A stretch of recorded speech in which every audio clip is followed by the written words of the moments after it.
بسم اللہ الرحمن الرحیم۔ السلام علیکم ورحمۃ اللہ وبرکاتہ۔ دین ٹی وی میں آج آپ کو ایک بہت ہی پیاری حدیث بتاؤں گی۔ رسول اللہ صلی اللہ علیہ وآلہ وسلم کے پاس ایک شخص آیا اور بولا، یا رسول اللہ صلی اللہ علیہ وآلہ وسلم، میں کیا کہوں جب اپنے رب سے مانگوں؟ تو آپ صلی اللہ علیہ وآلہ وسلم نے اسے یہ کلمات پڑھنے کو کہا۔ بسم اللہ الرحمن الرحیم۔ اللہم اغفر لی وارحمنی وعافنی وارزقنی، صدق اللہ العظیم۔ اس کا ترجمہ ہے، اے اللہ مجھے معاف فرما دے، مجھ پر رحم فرما، مجھے عافیت دے اور مجھے رزق دے۔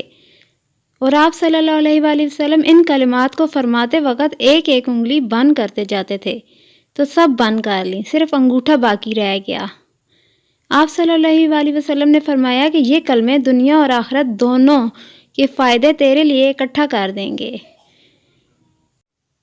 اس حدیث سے آپ کو ان کلمات کی اہمیت کا اندازہ ہو گیا ہوگا۔ اس میں پہلے مغفرت طلب کی گئی ہے اور پھر رحم فرمانے کی درخواست ہے، اور پھر اللہ تعالیٰ سے عافیت مانگی گئی ہے اور رزق دے، اللہ تعالیٰ ہمیں حلال رزق دے۔ اس میں رزق مانگنے کی دعا کی گئی ہے، رزق میں اضافے کے لیے بھی یہ دعا ہے۔